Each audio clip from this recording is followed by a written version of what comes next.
কামা কুতিবা আলাল্লাযীনা মিন ক্বাবলিকুম লাআল্লাকুম তাত্তাকুন। উপস্থিত সম্মানীয় শ্রদ্ধেয় ইসলামী জ্ঞানপ্রিয় বয়োজ্যেষ্ঠ বয়োকনিষ্ঠ দূর দূরান্ত হইতে আগত আমার দিন দরদি ভাই ও বাবাজি, ওপরে পর্দার আড়ালে বসে থাকা মা ও বোনেরা, প্রশংসা মাত্র এই মহান করুণাময় অসীম দয়ালু আল্লাহ সুবহানাহু ওয়া তাআলার দরবারে, যিনার অশেষ কৃপায় আলহামদুলিল্লাহ আমরা এখনও পর্যন্ত রমজানুল মুবারক মাসের ৮ম রমজান রোজা সম্পূর্ণ করে আজকে ৯তম ৯ নম্বর রোজাতে আমরা পদার্পণ করেছি এবং আলহামদুলিল্লাহ আমাদেরকে রাখার তৌফিক দিয়েছেন। তাই ছোট্ট একটি বাক্যে সেই করুণাময় অসীম দয়ালু আল্লাহর দরবারে আমরা প্রশংসা করে থাকবো সকলে বলুন আলহামদুলিল্লাহ। তিনার প্রশংসার পরে পরে তিনার প্রেরিত রাসূল বিশ্ব জগতের শিরোমণি নবিকুল শিরোমণি নবী মুহাম্মদ সাল্লাল্লাহু আলাইহি ওয়াসাল্লামের উপর দরুদ ও সালাম বর্ষিত হোক। সকলে বলুন আল্লাহুম্মা সাল্লি আলাইহি আল্লাহুম্মা বারিক আলাইহি। প্রিয় দিনী ভাই, আজ আমি আপনাদের সম্মুখে যে বিষয়টি, যে টপিকটি, যে আলোচ্য বিষয় নিয়ে আমি উপস্থিত হয়েছি, আপনারা সম্ভবত অবগত হয়ে গেছেন কোরআনী আয়াত থেকে যে আজকের টপিক, আজকে আলোচ্য বিষয়, আজকে আমি কি বিষয় নিয়ে উপস্থাপন হয়েছি সকলে আপনারা বুঝে ফেলেছেন। আজকের আলোচনা ইনশাআল্লাহ, যেহেতু রমজানুল মুবারক মাস চলছে, বাবরকত মাস চলছে, ফজিলতের মাস চলছে, এই ফজিলতের মাসকে নিয়ে ইনশাআল্লাহুল আজিজ আমরা আলোচনা করেছিলাম আর আলোচনা করব ইনশাআল্লাহ। আল্লাহ পাক রব্বুল আলামিন পবিত্র আল কোরআনের মধ্যে বলছেন, ইয়া আইয়ুহাল্লাযীনা আমানু, হে বিশ্বাসীগণেরা, ইয়া আইয়ুহাল্লাযীনা আমানু, হে ঈমানদারগণেরা, ইয়া আইয়ুহাল্লাযীনা আমানু, হে সেই সমস্ত মানুষেরা যারা ঈমান নিয়ে এসেছো, কুতিবা আলাইকুমুস সিয়াম, তোমাদের উপরে সিয়াম কি, রোজাকে ফরজ করা হয়েছে। তোমাদের উপরে সিয়ামকে, রোজাকে ফরজ করা হয়েছে। কামা কুতিবা আলাল্লাযীনা মিন ক্বাবলিকুম, যেই রূপভাবে তোমাদের পূর্ববর্তী মানুষদের উপরে সিয়ামকে, রোজাকে ফরজ করা হয়েছে। দিনী ভাই, আমি আপনাকে বলতে চাই, আল্লাহ সুবহানাহু ওয়া তাআলা তো সিয়াম আমাদের ফরজ করেছেন, এই বিষয়ে আমরা অবগত হয়েছি আর আমরা আজকেও ইনশাআল্লাহ অবগত হব। কিন্তু এই যে সিয়াম একটি ফরজ বিষয়, একটি অপরিহার্য বিষয়, একটি আবশ্যিক বিষয়, যা প্রত্যেকটি কোনটা ওদের ওই সাইডে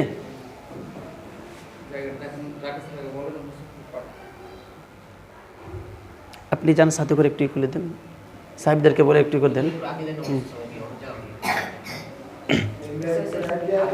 আপনারা এগিয়ে এগিয়ে আসেন, একটু এগিয়ে এগিয়ে আসেন, একটু ব্যবস্থা করেন ওই জায়গাটা, এগিয়ে এগিয়ে আসেন হালকা করে। তো বলছিলাম, আওয়াজ করবেন না, শূন্যস্থান যেগুলো খালি জায়গা রয়েছে আগে পূরণ করবেন। তো বলছিলাম যে আল্লাহ সুবহানাহু ওয়া তাআলা একটি আবশ্যিক বিষয় হচ্ছে সিয়াম আদায় করা, রোজা আদায় করা। এই যে সিয়াম আমাদের একটি বিধান, এই বিধান আদায় করার জন্য আমাদেরকে কিছু নিয়ম কানুন আইন আমাদেরকে মেনে চলতে হবে। যদি আমরা সেগুলো না মেনে চলি, আমাদের সিয়াম থাকাই হবে কিন্তু কবুল হবে না। এর জন্য আমি বেশ কিছু প্রশ্ন আপনাদের সম্মুখে তুলে ধরব আজকের এই খুতবার মাধ্যমে। কেননা আল্লাহ পাক রব্বুল ইজ্জাত পবিত্র আল কোরআনুল কারীম সূরা আম্বিয়ার 7 নম্বর আয়াতের মধ্যে বলছেন, ফাসআলু আহলা যিকরি ইন কুনতুম লা তা'লামুন। ফাসআলু, তোমরা জিজ্ঞাসা করো, আহলা যিকরি, যারা জিকির সম্পর্কে অবগত রয়েছে, যারা হক বিষয় সম্পর্কে অবগত রয়েছে, যারা কোরআন বিষয় সম্পর্কে অবগত রয়েছে, যারা দ্বীন ইসলাম সম্পর্কে জানে, তাদেরকে তোমরা জিজ্ঞাসা করো ইন কুনতুম লা তা'লামুন, যখন তোমরা যে বিষয়ে জানো না সে বিষয় সম্পর্কে। প্রিয় দিনী ভাই, আজ আমাদের মধ্যে থেকে প্রত্যেকেই ইমানদার নয়, প্রত্যেকেই একেবারে মৌলবি সাহেব কিংবা মুহাদ্দিস কিংবা মুহাক্কিক কিংবা মুফাসসির সকলেই নয়।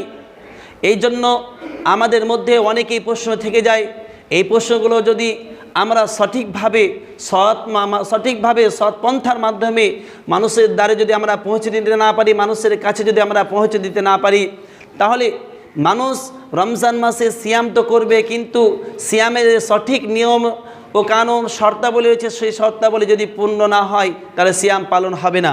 আমাদের মধ্যে থেকে অনেকে এই সিয়াম বিষয় সম্পর্কে বেশ কিছু প্রশ্ন আছে। এই প্রশ্নগুলো ইনশাআল্লাহ আজকে ধারাবাহিকভাবে আলোচনা হবে। কেননা আল্লাহ সুবহানাহু ওয়া তাআলা বলছেন, ফাসআলু আহলাদ যিকরি ইন কুনতুম লা তা'লামুন, তোমরা যারা জানে তাদেরকে জিজ্ঞাসা করো যদি তোমরা সেই বিষয় সম্পর্কে জ্ঞাত না হয়ে থাকো।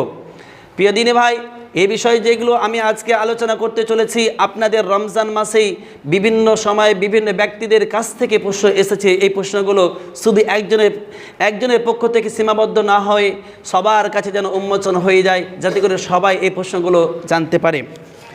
আমরা রমজান মাসে তো রোজা রাখি। রোজা রাখার জন্য সর্বপ্রথমে আমি আপনাকে বলতে চাই যে আমাদের নিয়াত রাখা আবশ্যক। নিয়াত রাখতে হবে যে আমি যে আগামীকালকে রোজা রাখবো, এই রোজা রাখার জন্য আপনাকে নিয়াত রাখতে হবে। ফরজ সালাতের জন্য, ফরজ সিয়ামের জন্য আমাকে সেহরির পূর্বে আমাকে নিয়াত রাখতে হবে। যদি সুনান ও নাফিল রোজা হয়, সেক্ষেত্রে আমি যদি রাত্রিবেলায় সিয়ামের নিয়াত না রেখে যদি সকালবেলায়, অর্থাৎ সকালবেলায় আমার কাছে কোনো কিছু নেই, আমি নিয়াত রেখেলাম আজকে রোজা রাখবো, সুন্নাত ও নাফিলের ক্ষেত্রে এটা প্রযোজ্য। কিন্তু ফরজ সিয়ামের জন্য এটা প্রযোজ্য নয়। ফরজ সিয়ামের জন্য আপনাকে ফরজ সালাতের আগে, অর্থাৎ আযানের আগে আপনাকে নিয়াত রাখতে হবে যে আমি আজকে ইনশাআল্লাহ রোজা রাখব। আমাদের মধ্যে থেকে অনেকেই রাত্রিবেলায় নিয়াত করে না, তার কি সিয়াম হয়ে যাবে? না। আল্লাহ রাসূল সাল্লাল্লাহু আলাইহি ওয়াসাল্লাম বলছেন, ইন্নামাল আমালু বিন্নিয়াত, প্রত্যেকটি কর্ম তার নিয়াতের সঙ্গে যুক্ত রয়েছে। আপনাকে আমাকে নিয়াত করতে হবে। আল্লাহ তাআলা বলছেন, ওয়ামা উমিরু ইল্লা লিয়াবুদুল্লাহা মুখলিসিনা লাহুদ্দিন। আল্লাহ সুবহানাহু ওয়া তাআলা যেই সমস্ত বিধানগুলো দিয়েছে, সেই সমস্ত বিধানগুলো আল্লাহ সুবহানাহু ওয়া তাআলার জন্য খালিস বিশুদ্ধ নিয়াতে পালন করতে হবে। অতএব আমাদেরকে নিয়াত আগে থেকে, পূর্বে থেকে ঠিক করতে হবে যে আমি রোজা রাখবো কি রাখবো না। আমি রোজার নিয়াত রাখিনি, সকাল হয়ে গেছে, কোনো খাবার পেলাম না, কোনো একটা কিছু হলো না, আমি নিয়াত রেখে দিলাম সকালবেলায়, এটা ফরজ সিয়ামের জন্য হবে না। অতএব আমাদেরকে রাত্রিবেলায় নিয়াত রাখতে হবে ইনশাল্লাহ আমি সকালবেলায় সেহরি খাবো, দিয়ে রোজা রাখবো। যদি সেহরি খেতে পাই তো আলহামদুলিল্লাহ, যদি না পাই তাহলে তাও রোজা হয়ে যাবে আমাদের। এবার একটা প্রশ্ন আসি যে আমাদের মধ্যে থেকে যারা বাইরে থাকেন কিংবা একাকী জীবন অতিবাহিত করেন, সেই ক্ষেত্রে এই সমস্যার সম্মুখীন হয়ে থাকে অনেক সময়। যারা সীমাবদ্ধ অর্থাৎ ইজতিমাই জীবন অতিবাহিত করছেন, তাদের ক্ষেত্রে অতি অল্প এই ঘটনাটা ঘটে থাকে যে আজান হয়ে গেছে তাও ঘুম ভাঙেনি। কিন্তু যদি কেউ একাকী জীবন থাকে, কোনো একটা জায়গায় থাকে একাকী, রাত্রিবেলায় ঘুম ভাঙলো না, কেউ উঠালো না, সে বুঝতে পারলো না, সেই সময় তার করণীয় কী হবে? সেহরি করলে কি রোজা হবে, না করলে কি রোজা হবে না? এই বিষয়ে আমাদের অনেকে জানা নেই। অতএব আমি আপনাকে বলি, রাসূল সাল্লাল্লাহু আলাইহি ওয়াসাল্লাম বলছেন, তাসাহহারু ফাইন্না ফিস সুহুরি বারকা। সেহরি করলে তোমার বরকত রয়েছে, সেহরি যদি না করো এর মানে এই নয় যে রোজা হবে না, এটা কোনো বিষয় নেই। আপনি যে সেহরি যে আপনার রোজার জন্য আবশ্যিক বিষয় তা নয়। রোজার জন্য সেহরি এই জন্য যে আপনার বরকত হবে। কিভাবে বরকত হবে? আপনি যদি ফজরের পূর্বে যদি সেহরি বা কোনো কিছু খান, তাহলে আপনার পেটটি কিছুটা সময় ধরে পূর্ণ থাকবে। অর্থাৎ আমি 4টার সময় কোনো খাবার খেলাম, 4টা থেকে নিয়ে 5:30 পর্যন্ত যে এই যে 12.5 ঘন্টার ডিফারেন্স, 12.5-13 ঘন্টার ডিফারেন্স, এই ডিফারেন্স থাকছে। যদি আমি ফজরের সময় যদি সেহরি না করি, তাহলে আমি রাত্রিবেলায় খাবার খেয়েছিলাম, সেই রাত্রি থেকে নিয়ে মাগরিব পর্যন্ত আমার অনেকটা লম্বা সময় হয়ে যাচ্ছে। অতএব ফজরের পূর্বে সেহরি করা বরকতের জন্য একটি কারণ, এর মানে এই নয় যে রোজা হবে কি হবে না, এটা কোনো বিষয় নেই। এবার প্রশ্ন আসি যে আমাদের মধ্যে থেকে অনেকের ঘুম ভাঙে না, ঘুম ভাঙার পরে দেখছে যে আজান হয়ে গেছে, তাহলে কি সঙ্গে সঙ্গে কোনো কিছু খেয়ে নেবেন? না। আজান হওয়া মানে হচ্ছে কি যে সেহরি আপনাকে স্টপ করতে হবে, সাহারি আপনাকে স্টপ করতে, খাওয়া যাবে না। এই প্রশ্নগুলো আমাদেরকে জেনে থাকতে হবে যে আজান মানে কি স্টপ হয়ে গিয়েছে, আজান মানে এখান থেকে আপনার সীমানা শেষ হয়ে গেছে। এবার প্রশ্ন আরেকটা হতে পারে, মৌলভী সাহেব আমি কিছু খাবার খাচ্ছিলাম, খাবার খেতে খেতে কিছুটা পরিমাণ থেকে গিয়েছে, কি করব আমি? এর মানে কি করব আমি? আপনি যদি আপনার পেট পূর্ণ যদি হয়ে যায় তাহলে ওই কুটু খাবার রেখে দিন, যদি না হয় তাহলে যেই কুটুগুলো রয়েছে হালকা সময়ে অল্প সময়ের মধ্যে আপনি খেয়ে নেন। এর মানে এই নয় যে আপনাকে সময় দেওয়া হয়েছে মানে কি আরও কিছুটা চাপিয়ে দেবেন, তা নয়। আপনার প্লেটের মধ্যে যা রয়েছে ওটা তাড়াতাড়ি আপনি আজান শেষ হওয়ার আগে আগে আপনি ওটাকে শেষ করার চেষ্টা করবেন।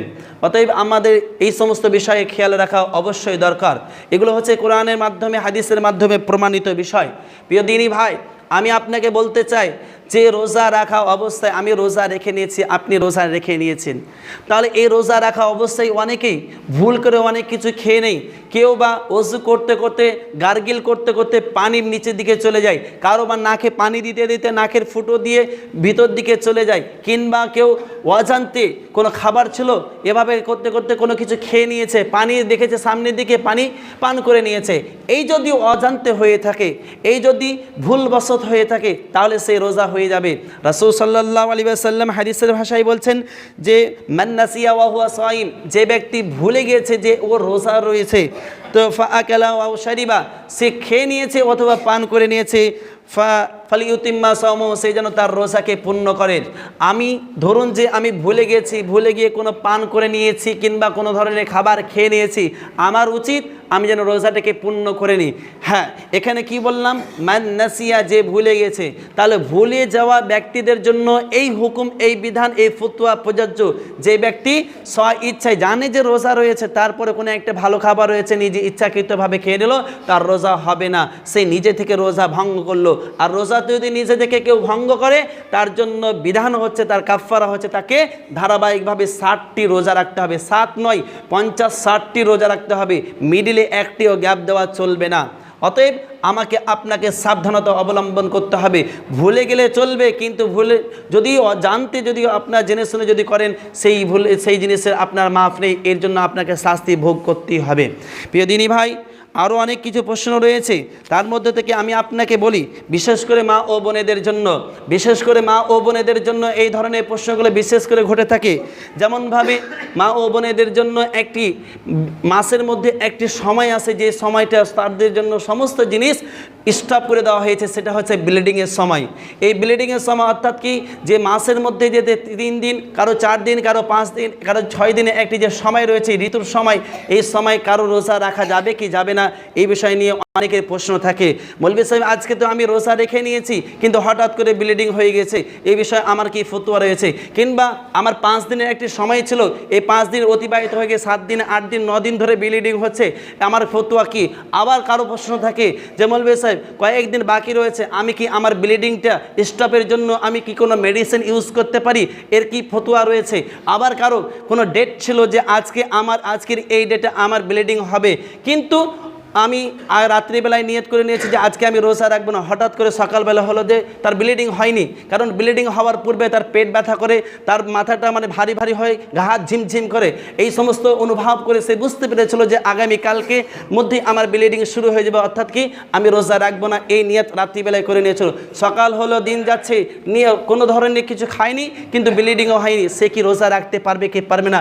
এমন ধরনের অনেক প্রশ্ন আমার মা ও বোনেদের কাছ থেকে আসে, আর আসেও বা একজন নয়, অনেকে লজ্জার মাধ্যমে করতে পারে না, আবার অনেকেই করে ফেলে। অতএব আমি আজকের খুতবার মাধ্যমে আমি আপনাদেরকে সরাসরিভাবে পৌঁছে দিতে চাই যে আল্লাহ সুবহানাহু ওয়া তাআলা যেন বলেছেন যে ফাসআলু আহলা যিকরি ইন কুনতুম লা তা'লামুন, তোমরা যে বিষয়ে জানো না সেই বিষয়ে মানুষদের কাছে, যারা জানে তাদের কাছে জিজ্ঞাসা করো, তারা তোমাদেরকে জানিয়ে দেবে, তারা তোমাকে বলে দেবে।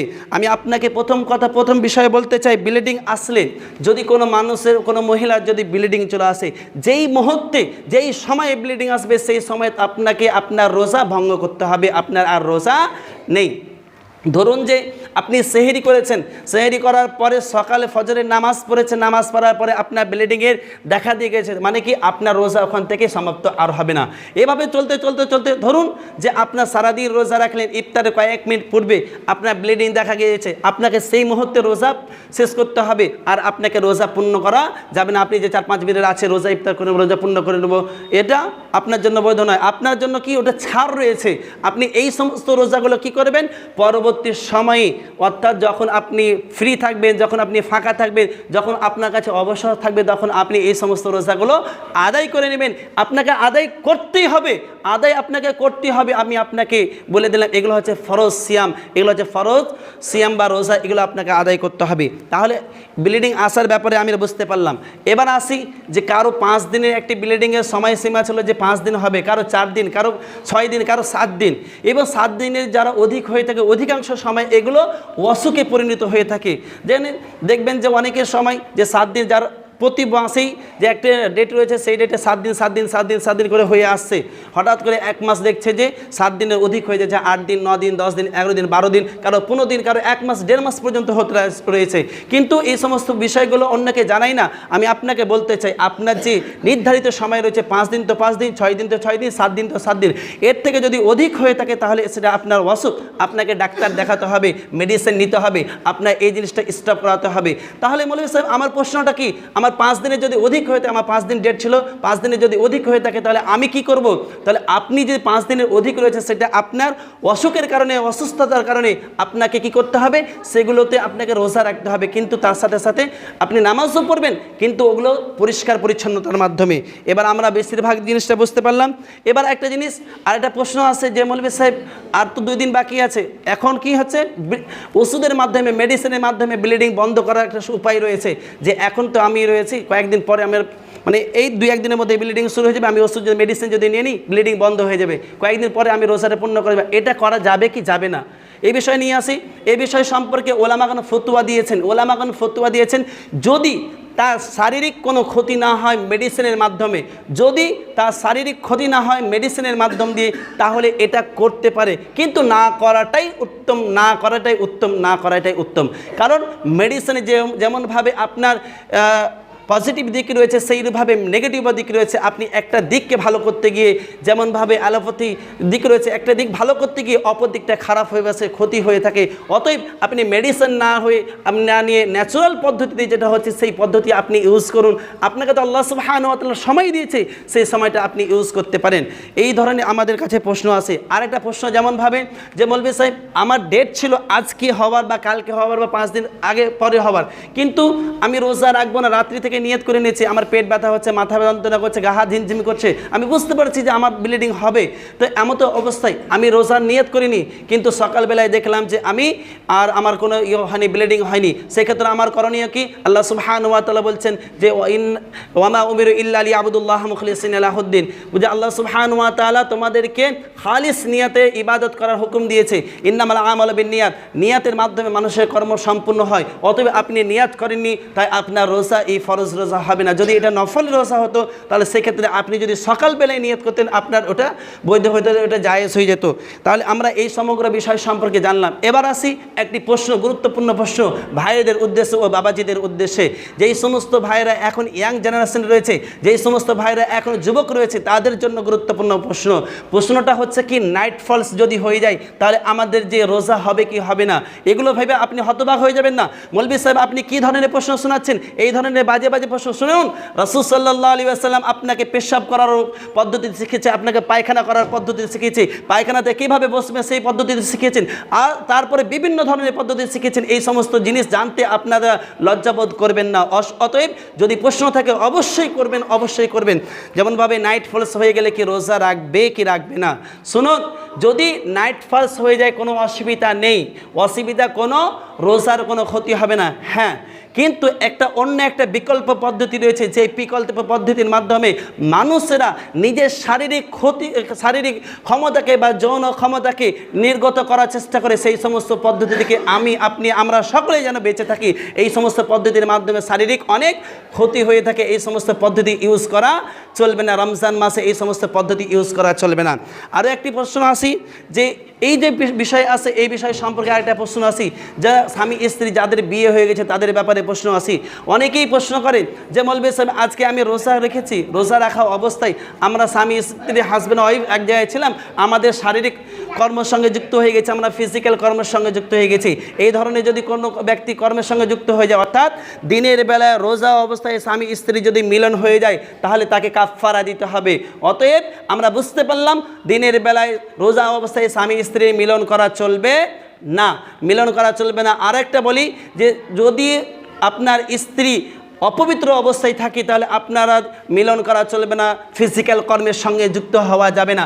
যদি কোনো ব্যক্তি ব্লিডিং অবস্থায় তার স্ত্রীর সঙ্গে সঙ্গম করে, তার স্ত্রীর সঙ্গে যদি মেলামেশা করে, স্ত্রীর অনেক ক্ষতি হয়ে থাকে, আপনাকে পরবর্তী সময়ে ভুগতে হবে, তার পেট ব্যথা হবে, বিভিন্ন ধরনের অসুখের সম্মুখীন হতে হবে। তাহলে আমি আপনাকে বলতে চাই, রাসূল আল্লাহ সুবহানাহু ওয়া তাআলা বলছেন ফাতাজিলুন নিসা আনিল মাহিজ, যখন মেয়েরা পিরিয়ড অবস্থায় থাকবে, অপবিত্র অবস্থায় থাকবে, যখন তারা মাসিক ঋতুচক্রের মধ্যে থাকবে, তখন তাদের সঙ্গে তোমরা সঙ্গম করো না, তাদের সঙ্গে তোমরা মেলামেশা করো না, তাদের সঙ্গে ফিজিক্যাল কর্মের সঙ্গে যুক্ত হয় না। শুনে রেখো, যদি কোনো ব্যক্তি এমতো অবস্থায় যদি হয়ে থাকে, তাকে কাফফারা দিতে হবে, তাকে শাস্তি দিতে হবে। রোজা অবস্থায় করলেও তাকে শাস্তি দিতে হবে, তার শাস্তি ভোগ করতে হবে। একজন ব্যক্তি, একজন সাহাবী রাসূল সাল্লাল্লাহু আলাইহি ওয়াসাল্লামের কাছে এসে জিজ্ঞাসা করছে, ইয়া আল্লাহ রাসূল, ইয়া রাসূল আল্লাহ, ইয়া হাবিব আল্লাহ, ইয়া নবী আল্লাহ, ওয়াকাতু আলা ইমরাতি ফি রমজান, বলছে হে আল্লাহ রাসূল, আমি রমজান মাসে রোজা অবস্থায় আমি আমার স্ত্রীর সঙ্গে মেলামেশা করে নিয়েছি। একজন সাহাবী বলছেন, কি বলছেন রাসূল সাল্লাল্লাহু আলাইহি ওয়াসাল্লামকে, হে আল্লাহ রাসূল, আমি রমজান মাসে রোজা অবস্থায় আমার স্ত্রীর সঙ্গে আমি মেলামেশা করে নিয়েছি। স্ত্রী যদি রোজাদার থাকে কিংবা আপনি যদি রোজাদার থাকেন কিংবা উভয় যদি রোজাদার থাকে, তাহলে ওই সময় মেলামেশা করা যাবে না, ওই সময় কোনো মেলামেশা করা যাবে না। যদি কোনো ব্যক্তি মেলামেশা করে, তার শাস্তি হচ্ছে কি, তাকে একটি গোলাম আজাদ করতে হবে। একটি গোলাম মানে কি, একটা মানুষ, যে কৃতদাস প্রথা ছিল, কৃতদাস প্রথা আমরা জানি যে একজন মানুষের সেই সময় মানুষ কেনা বেচা হতো, আমি অন্য একজন মানুষকে আমার গোলাম বানিয়ে নিয়েছি, সেই গোলামকে আজাদ করতে হবে। যদি গোলাম আজাদ না করতে পারেন, তাহলে আপনাকে 60টি রোজা রাখতে হবে, 60খানা রোজা রাখতে হবে। 60খানা রোজার মধ্যে আপনার একটি মাত্র মিডিলে গ্যাপ দিলে চলবে না, গ্যাপ দিলে আবার সেই সময় থেকে আপনাকে স্টার্ট করতে হবে, 1 2 3 4 5 গুনতে হবে। যদি আপনি 55 পর্যন্ত পৌঁছে যান, মিডিলে যদি একটা গ্যাপ হয়ে যায়, আবার আপনাকে 1 2 3 4 5 করে আপনার 60টা পূরণ করতে হবে। অতএব আপনাকে এর জন্য কত বড় ভয়ঙ্কর শাস্তির সম্মুখীন হতে হবে আপনাকে ভেবে নিতে হবে। রমজান মাসে রোজা অবস্থায় এই ধরনের কর্ম করা চলবে না। তারপর আমি আপনাকে আরও একটা প্রশ্ন বলি, যে রমজান মাসে এই ধরনের কর্মের সঙ্গে যুক্ত হবে না। আরেকটা প্রশ্ন আছে যে দিনের বেলায় যদি না হয়, তাহলে রাত্রিবেলায় কি? রাত্রিবেলা আপনাদের জন্য জায়েজ রয়েছে, কিন্তু অনেক দেখবেন মায়েরা, অনেক শাশু মায়েরা বেশিরভাগ এই ধরনের কথা বলে থাকে তার বৌমাদেরকে, তোমার কি একটু লাজ লজ্জা নেই? রমজান মাসে এই সমগ্র কর্মের সঙ্গে যুক্ত হয়ে গেলে এখনও কি তোমার বেহায়াপনা চললো না? শুনে রাখো, আপনি কি এখানে বিধান দেওয়ার মালিক? আল্লাহ সুবহানাহু ওয়া তাআলা মানুষদেরকে বিধান দিয়েছেন, তার স্বামী স্ত্রীদেরকে এই বিধান দিয়েছে, হুন্না লিবাসুল লাকুম ওয়া আনতুম লিবাসুল লাহুন্না, তোমাদের মধ্যে থেকে একজন অপরজনকে এক অপরের পোশাক হিসাবে বানিয়ে দিয়েছে। আল্লাহ সুবহানাহু ওয়া তাআলা বলছেন, উহিল্লা লাকুম লাইলাতাস সিয়ামির রাফাসি মিন নিসাই ইলা নিসাইকুম, আল্লাহ তাআলা তোমাদের জন্য তোমার স্বামী স্ত্রীর মধ্যে একটি যে মহাব্বতের সম্পর্ক, এই মহাব্বতের সম্পর্ক রমজান মাসের রাত্রিবেলায় জায়েজ করে দিয়েছে। রমজান মাসের রাত্রিবেলাটা জায়েজ করে দিয়েছে। আপনি কি, যে আমি কেন বলবো যে আপনি এখন এই ধরনের কাজকর্মের সঙ্গে কেন যুক্ত থাকছো? কেন তোমার লাজ লজ্জা নেই? এগুলো আমার মা ও বোনদেরকে বলছি, এই ধরনের কথা আপনার বৌমাদেরকে বলবেন না। এই ধরনের কথা ভাই ও বাবাজিদেরকে বলছি, আপনার বন্ধু বান্ধবকে বলবেন না। এই ধরনের বলার আপনাকে অধিকার দেয়নি। আল্লাহ সুবহানাহু ওয়া তাআলা নিজেই মানুষদেরকে অধিকার দিয়েছে স্বামী স্ত্রীর সঙ্গে রাত্রিবেলায় সুসম্পর্ক গঠন করার জন্য, গভীর সম্পর্ক গঠন করার জন্য। আপনি কে যে এর বিরুদ্ধে আমি ফতোয়া দিতে পারি? শুনুন, আমি আপনাকে বলতে চাই, আল্লাহ সুবহানাহু ওয়া তাআলা বলছেন, ওয়াহিল্লা লাকুম লাইলাতাস সিয়ামির রাফাসি ইলা নিসাইকুম, এই আয়াতের মধ্যে বলছেন বাশিরহুন্না, তোমরা এক অপরের সঙ্গে মিলামেশা করো, ওয়াবতাগু মা কাতাবাল্লাহু লাকুম, তারপরে সেই বিষয়ের দিকে তুমি অনুসন্ধান করো যা আল্লাহ সুবহানাহু ওয়া তাআলা লিপিবদ্ধ করে রেখেছেন। এগুলো হচ্ছে একটি বিষয়, ফতোয়া। আর একটি বিষয় যে রমজান মাসে রোজা অবস্থায় অনেক মা গর্ভবতী থাকে, গর্ভবতী থাকা অবস্থায় কি রোজা রাখা যাবে কি যাবে না? শুনুন, যদি কোনো মা ও বোনেরা যদি রমজান মাসে যদি গর্ভবতী থাকে, তার গর্ভে যদি কোনো সন্তানের যদি অসুবিধা হয়, তাহলে গর্ভবতী মায়েদের জন্য সেই সময় ছাড় রয়েছে, তাদের জন্য ছাড় রয়েছে যে যখন সে সুস্থ হয়ে যাবে তখন রোজা রাখবে। আল্লাহ সুবহানাহু ওয়া তাআলা বলছেন কি, ফামান কানা মিনকুম মারিদান আও আলা সাফারিন ফাইদ্দাতুম মিন আইয়ামিন উখর, তোমাদের মধ্যে থেকে যদি কোনো মানুষ অসুস্থ হয়ে যায়, তাহলে তার জন্য যখন সে সুস্থ হয়ে যাবে তখন সে রোজা রাখবে। তাহলে কি, ওর একটা পেটে গর্ভের মধ্যে একটা বাচ্চা রয়েছে, সেই বাচ্চার অসুবিধা হবে, তার শারীরিক প্রবলেম হবে, তার শারীরিক শক্তি কমে যায়, শক্তি কমে গেলে বাচ্চার ক্ষতি হবে, এরকম যদি অবস্থা সিচুয়েশন হয় তাহলে সে মা, গর্ভবতী মা পরবর্তী সময় রোজা রেখে নেবে। আবার একটি প্রশ্ন আসে যে অনেক মায়ের কোলে বাচ্চা থাকে, 1 মাসে 2 মাসে কিংবা 4 দিন 5 দিনের বাচ্চা থাকে, সেই মা তার সন্তানকে দুধ পান করায়, একে বলা হয় ব্রেস্ট ফিডিং, একে বলা হয় ইংলিশে ব্রেস্ট ফিডিং। অর্থাৎ কি, যেই সমস্ত দুগ্ধপোষ্য সন্তান হচ্ছে সেই দুগ্ধপোষ্য সন্তানকে মায়েরা দুধ পান করায়। এমন তো অবস্থায় রমজান মাস এসেছে, রমজান মাসে কি রোজা রাখবে কি রাখবে না? যদি রোজা রাখে তাহলে মায়ের ক্ষতি হবে, তার দুধ কমে যাবে, মায়ের ক্ষতি হয়ে যাবে, বাচ্চাকে খাওয়াতে পারবে না। সেই মায়ের জন্য বিধান হচ্ছে, যদি এমন তো সিচুয়েশন হয়ে থাকে যে রোজা রাখার পরে দুধ কমে যায়, বাচ্চা যদি অনাহারে থাকে, তাহলে আপনি পরে রোজা করে নেবেন, যখন আপনি সুস্থ থাকবেন, যখন আপনার দুধ ভালো হবে তখন আপনি রোজা রাখবেন। এবার যদি রোজা রাখার পরও যদি বাচ্চার খিদা নিবারণের জন্য উপায় থাকে, অর্থাৎ দুধ যদি হতে থাকে, তাহলে আপনাকে রোজা রাখতে হবে, এটা হচ্ছে বিষয়। আর একটা বিষয় কি, রমজান মাসে রোজা অবস্থায় অনেকেই রোজার আগে কিংবা রোজার পরে স্মোকিং করে থাকেন, বিড়ি টান দিয়ে থাকেন, সিগারেটের টান দিয়ে থাকেন, জর্দা পান খেয়ে থাকেন, এমন ব্যক্তিদের জন্য রোজা হবে কি হবে না? অনেক ওলামাগণ বলেছেন, মাযহাবে বিভিন্ন মাযহাব, হানাফি, শাফি, মালিকি, হাম্বলি, বিভিন্ন, অর্থাৎ কি হানাফি বাদ দিয়ে বিভিন্ন ওলামাগণ ফতোয়া দিয়েছেন যে স্মোকিং করলেও রোজা হবে না, রোজা বাদ হয়ে যাবে। অর্থাৎ কি, আপনি তো হারাম খেলেন, হারাম খাচ্ছেন আর রোজা রাখছেন, এগুলো কি হতে পারে? অতএব আপনাকে হারাম জিনিস ছাড়তে হবে। অনেকেই ফজরের সময় ওঠার সময় সেহরি করার পূর্বে গুল ঘষে নেই, সেহরি করার পর সেহরি করে নিচ্ছে, আবার গুল ঘষে নিল, উজু করে নামাজ পড়তে চলে এলো। অনেকেই দেখবেন সেহরি করা শেষ, আজানের পূর্বে 2 টান বিড়ির টান দিয়ে দিল, লম্বা টান, এই হচ্ছে ব্যাপার। আবার সেহরি ইফতার শেষ, লম্বা টানে বাইরে গিয়ে বিড়ির টান দিল। এমন ব্যক্তিদের রোজা হবে কি? আপনি এই মুহূর্তে একটি জায়েজ কর্মে, একটি ফরজ সিয়াম আপনি আদায় করলেন, সঙ্গে সঙ্গে আপনি হারাম কর্মের সঙ্গে যুক্ত হয়ে গেলেন, যেখানে আল্লাহ সুবহানাহু ওয়া তাআলা বলছেন, ইন্নামাল খামরু ওয়াল মাইসিরু ওয়াল আনসাবু ওয়াল আজলামু রিজসুম মিন আমালিশ শাইতান, যে মদ, জুয়া, লটারি, প্রত্যেকটা জিনিস এগুলো হচ্ছে হারাম কর্ম, এগুলো হচ্ছে শয়তানি কার্যকলাপ। এই সমস্ত জিনিস থেকে আমাকে আপনাকে দূরে থাকতে হবে। আরও রাসূল সাল্লাল্লাহু আলাইহি ওয়াসাল্লাম বলছেন, কুল্লু মুসকিরিন খামরু ওয়া কুল্লু খামরু হারাম, বলতে প্রত্যেকটি নেশা জাতীয় দ্রব্য হচ্ছে মদ, আর প্রত্যেকটি মদ হচ্ছে হারাম। এই বিষয়ে আমি আপনি জানার পরও কেন আমরা এই সমস্ত হারামকৃত বস্তু আমরা কেন আহার ও পানাহার করব? এই সমস্ত বিষয় থেকে আমাকে আপনাকে দূরে থাকতে হবে। আর একটা প্রশ্ন আমার ভাইদের কাছ থেকে বেশিরভাগ আসে, সেটা হচ্ছে ব্লাড ডোনেশন। ব্লাড ডোনেশন, রক্তদান করা, রক্তদান শিবির করেছে, রক্তদান করতে হবে, কিংবা কোনো এমার্জেন্সি পেশেন্ট চলে এসেছে, তাকে রক্ত দিতেই হবে, এমন তো অবস্থায় আমি রোজা রয়েছি, আমার করণীয় কি হবে? শুনুন, আমি আপনাকে বলি, যদি এমন সিচুয়েশন হয়ে থাকে যে ব্লাড দিতেই হবে, না হলে কোনো একজন মানুষের প্রাণ চলে যাবে, এই ক্ষেত্রে আপনাকে রোজা অবস্থায় যদি দিতে চান, রোজা অবস্থায় দিতে পারেন, কারণ ব্লাড ডোনেশন হচ্ছে একটা সওয়াবের কাজ, একটি নেকির কাজ। রাসূল আল্লাহ সুবহানাহু ওয়া তাআলা বলছেন, মান কাতালা নাফসান বিগাইরি নাসিন আও ফাসাদিন ফিল আরদি ফাকান্নামা কাতালা আন-নাস জামিয়া ওয়া মান আহইয়াহা ফাকান্নামা আহইয়া আন-নাস জামিয়া। শুনুন, যদি কোনো মানুষ একজন মানুষকে হত্যা করে, সেই জন্য বিশ্ববাসী মানুষদেরকে হত্যা করলো, আর যদি কোনো একজন মানুষের প্রাণ বাঁচায়, সেই জন্য বিশ্ববাসী মানুষের প্রাণ বাঁচালো। তাহলে একজন মানুষের প্রাণ বাঁচানো বিশ্ববাসী মানুষের প্রাণ বাঁচানো সমপরিমাণ নেকি পাবে। আপনি যদি একটি ব্লাড ডোনেট না করতেন, তাহলে কোনো একজন মায়ের প্রাণ চলে যেত, কোনো একজন বাবার প্রাণ চলে যেত, তাহলে সেক্ষেত্রে আপনার ব্লাডের কারণে সেই মানুষটার প্রাণ বেঁচে গেল, আল্লাহ সুবহানাহু ওয়া তাআলা বাঁচিয়ে দিলেন, এর জন্য সওয়াব রয়েছে, আপনার রোজার ক্ষতি হবে না। শুনুন, আরেকটা কথা বলি, আপনার যদি ব্লাড দেওয়ার পরে আপনার যদি রোজার ক্ষতি হয়, আপনার ব্লাড দেওয়ার পরে যদি আপনার রোজার ক্ষতি হয়, তাহলে আপনি সেই জায়গায় স্টপ থাকবেন। আরেকটা কথা বলি, ব্লাড যদি আপনার প্রথম থেকে স্টকে থাকে, তাহলে আপনি ব্লাড দিতে যাবেন না। আমি জানছি যে আমাদের ব্লাড ব্যাংকের মধ্যে ব্লাড রয়েছে, আমার এই ব্লাড ও পজিটিভ কিংবা বি পজিটিভ কিংবা এ পজিটিভ কিংবা এ নেগেটিভ কিংবা ও নেগেটিভ ইত্যাদি ব্লাড প্রথম থেকে মজুদ রয়েছে, আমি গেলেই সেখানে পেয়ে যাব, তাহলে আপনাকে রোজা অবস্থায় ব্লাড না দেওয়া ঠিক হবে। যদি না থাকে, একেবারে এমার্জেন্সি সিচুয়েশন চলে এসেছে, সেই সময় যদি আপনি দেন, তাহলে আপনার দেওয়াটা জায়েজ হয়ে যাবে, বৈধ হয়ে যাবে। প্রিয় দিনী ভাই, এই ধরনের অনেক কোশ্চেন রয়েছে। এই ধরনের অনেক কোশ্চেন রয়েছে। আরেকটি কোশ্চেন বয়স্ক বাবাজিদের জন্য, বিশেষ করে এগুলো বয়স্ক বাবাজিদের জন্য হয়ে থাকে। কি বয়স্ক বাবাজিদের জন্য? এই চোখে ডপার দেওয়ার ব্যাপারটা থাকে, চোখে ডপার কিংবা কানে ডপারের ব্যাপার। রোজা অবস্থায় চোখে ডপার দেওয়া যাবে কি না যাবে না, কানে ডপার দেওয়া যাবে কি যাবে না।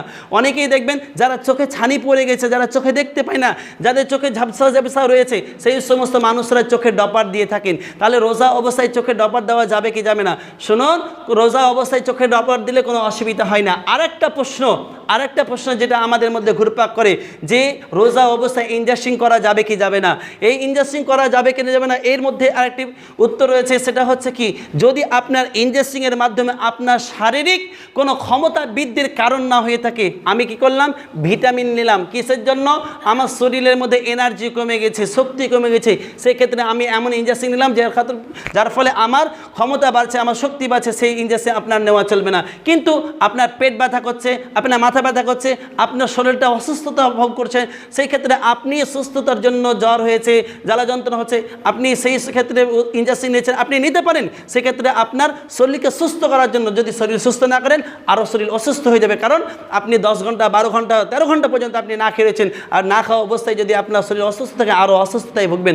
অতএব আপনি কোনো ধরনের এমন প্রোটিন জাতীয় ইনজেকশন ইনপুট করবেন না যার মধ্যে আপনার শরীরে ক্ষতি হতে পারে। আপনার যদি রোগ নিরাময়ের জন্য কোনো ধরনের ইনজেকশন ইনপুট করেন, তাহলে সেগুলো আপনার কি হবে, সেগুলো রোজার বাদের কোনো কারণ হবে না। এই ধরনের প্রশ্ন অনেকগুলো রয়েছে। তার মধ্যে আরেকটা প্রশ্ন, সেটা হচ্ছে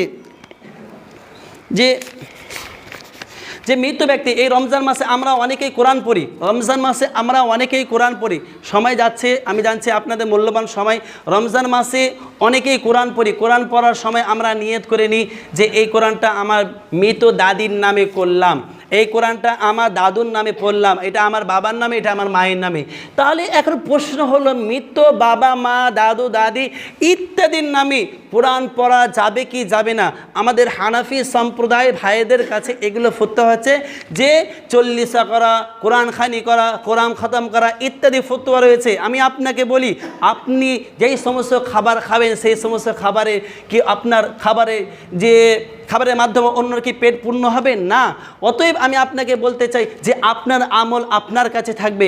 হ্যাঁ, আপনার পিতামাতা আপনার নেকি পাবে, এর মানে এই নয় যে আমার নেকিগুলো আমি কি করলাম, যে গাড়ির মতো আমি ধাক্কা দিয়ে ঠেলে দিলাম, আমি কোরআন পড়লাম, আমার কোরআনের নেকিগুলো আমি ওদের দিকে ট্রান্সফার করে দিলাম, এটা নয়। আপনার এটা পয়সার মতো ট্রানজাকশন ব্যাপার নয় যে আমি ফোনপেতে একটা নাম্বার টিপলাম 10 সংখ্যা, সেই 10 সংখ্যায় 5000 দিলাম, অন্যের ব্যাংকে চলে গেলো, এটা কোনো ব্যাপার নয় যে আমি কোরআন পড়লাম, কোরআন পড়ে আমি ওকে দিয়ে দিলাম, এটা হবে না, এগুলো ঠিক নয়, এগুলো খতমে বুখারী নেই। রাসূল সাল্লাল্লাহু আলাইহি ওয়াসাল্লাম বলছেন যে মান করা হারফান মিন কিতাবিল্লাহি ফালাহু বিহি ফালাহু বিহি হাসানাতুন ওয়াল হাসানাতু বিআশরি আমসালিহা। রাসূল সাল্লাল্লাহু আলাইহি ওয়াসাল্লাম বলছেন, যে ব্যক্তি কোরআন পড়লো, কোরআনের যদি একটি অক্ষর পড়ে তাহলে তার জন্য 10টি করে নেকি লিপিবদ্ধ করা হবে। আর যেমনভাবে বলা হয়েছে আলিফ লাম মিম, 3টি অক্ষর যদি পড়ে তাহলে 3টি অক্ষরের জন্য 30 নেকি। রমজান মাসে তার নেকি বৃদ্ধি হতে থাকে, অনেক থাকে। প্রিয় ভাই ও বাবাজি, আমি আপনাকে বলতে চাই যে মৃত ব্যক্তি কোরআন শুনতে পায় না, মৃত ব্যক্তি বুঝতে পারে না, মৃত ব্যক্তির কাছে চেয়ে কোনো কিছু পাওয়া যায় না, তাহলে মৃত ব্যক্তির জন্য আমরা যে কোরআন শুনতে পাই না, যে বুঝতে পারে না, যার কাছে কোনো কিছু চেয়ে পাওয়া যায় না, তার জন্য আমরা কেমনভাবে ঠেলতে পারি? এগুলো করা যাবে না, কোরআন খানি করা যাবে না। কিন্তু মৃত ব্যক্তির জন্য দান খায়রাত সাদকা রয়েছে, এগুলো করা যেতে পারে, এগুলো হচ্ছে বিধান। প্রিয় ভাই ও বাবাজি, কোরআন যে পড়বে এবং যে শুনবে তারা সম পরিমাণ নেকির অধিকারী। রাসূল সাল্লাল্লাহু আলাইহি ওয়াসাল্লাম হাদিসের ভাষায় বলেছেন, যে ব্যক্তি সৎকর্ম করলো আর যে ব্যক্তি সৎকর্মে সাহায্য করলো তারা সমান নেকির অধিকারী। এই ধরনের বিষয়গুলো আমাদের কাছে এসে থাকে, অনেক প্রশ্ন হয়ে থাকে। আর একটা প্রশ্ন যে আমরা মৌলভী সাহেব, একটি প্রশ্ন রয়েছে যে বিতর সালাত পড়ে নিয়েছি, বিতর সালাতের পরে কি আমরা আর কিছু তাহাজ্জুদের নামাজ পড়তে পারবো কি পারবো না? অনেকেই প্রশ্ন করে থাকেন যে আমি বিতরের নামাজ পড়ে নিয়েছি, রাত্রিবেলা উঠলাম, তাহাজ্জুদের নামাজ পড়বো কি পড়বো না? শুনুন, রাসূল সাল্লাল্লাহু আলাইহি ওয়াসাল্লাম হাদিসের ভাষায় বলছেন, বিতর নামাজ হচ্ছে রাত্রের শেষ নামাজ। রাসূল সাল্লাল্লাহু আলাইহি ওয়াসাল্লাম বলছেন, ইজআলু আখির সালাতিকুম বিল-লাইলি বিতরান, বলছে তোমাদের জানে রাত্রের শেষ নামাজ হয় বিতর, আর আপনি যদি বিতর পড়ে নেন আপনার তাহাজ্জুদের নামাজের কোনো প্রয়োজন নেই। রাসূল সাল্লাল্লাহু আলাইহি ওয়াসাল্লাম আরও বলছেন, রাসূল সাল্লাল্লাহু আলাইহি ওয়াসাল্লাম বলছেন লা বিতরা ফি লাইলাতিন, এক রাত্রের মধ্যে দুটি বিতর নেই। রাসূল সাল্লাল্লাহু আলাইহি ওয়াসাল্লাম বলছেন যে সলাতু রাকাতাইনি বাদাল বিতরি, কিন্তু যদি কোনো ব্যক্তি চায় যে বিতরের পর 2 রাকাত নামাজ পড়তে পড়তে পারে, কিন্তু তাহাজ্জুদে অসংখ্য নামাজ এগুলো পড়া যাবে না।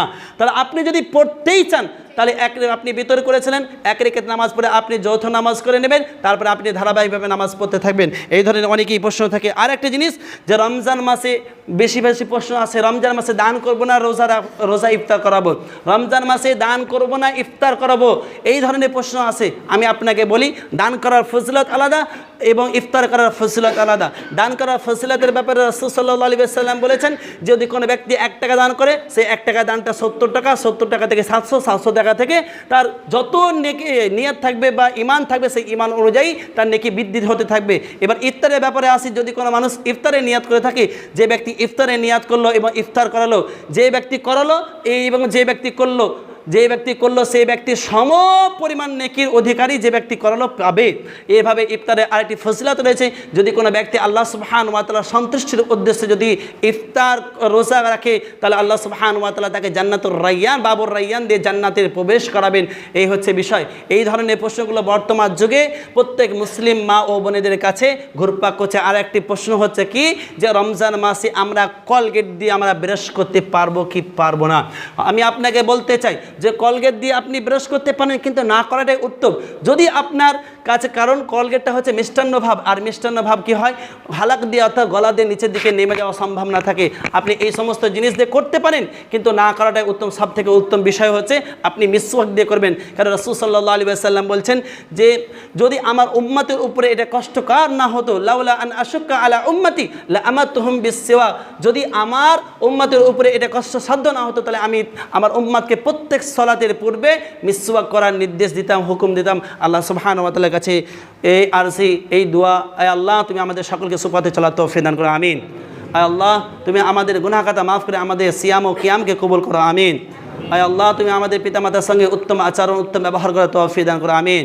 আয় আল্লাহ যতদিন পর্যন্ত এই পৃথিবীর বুকে থাকবো কালিমায়ে শাহাদাতের উপর টিকে থাকতে পারে তার তৌফিক দান করো, আমিন।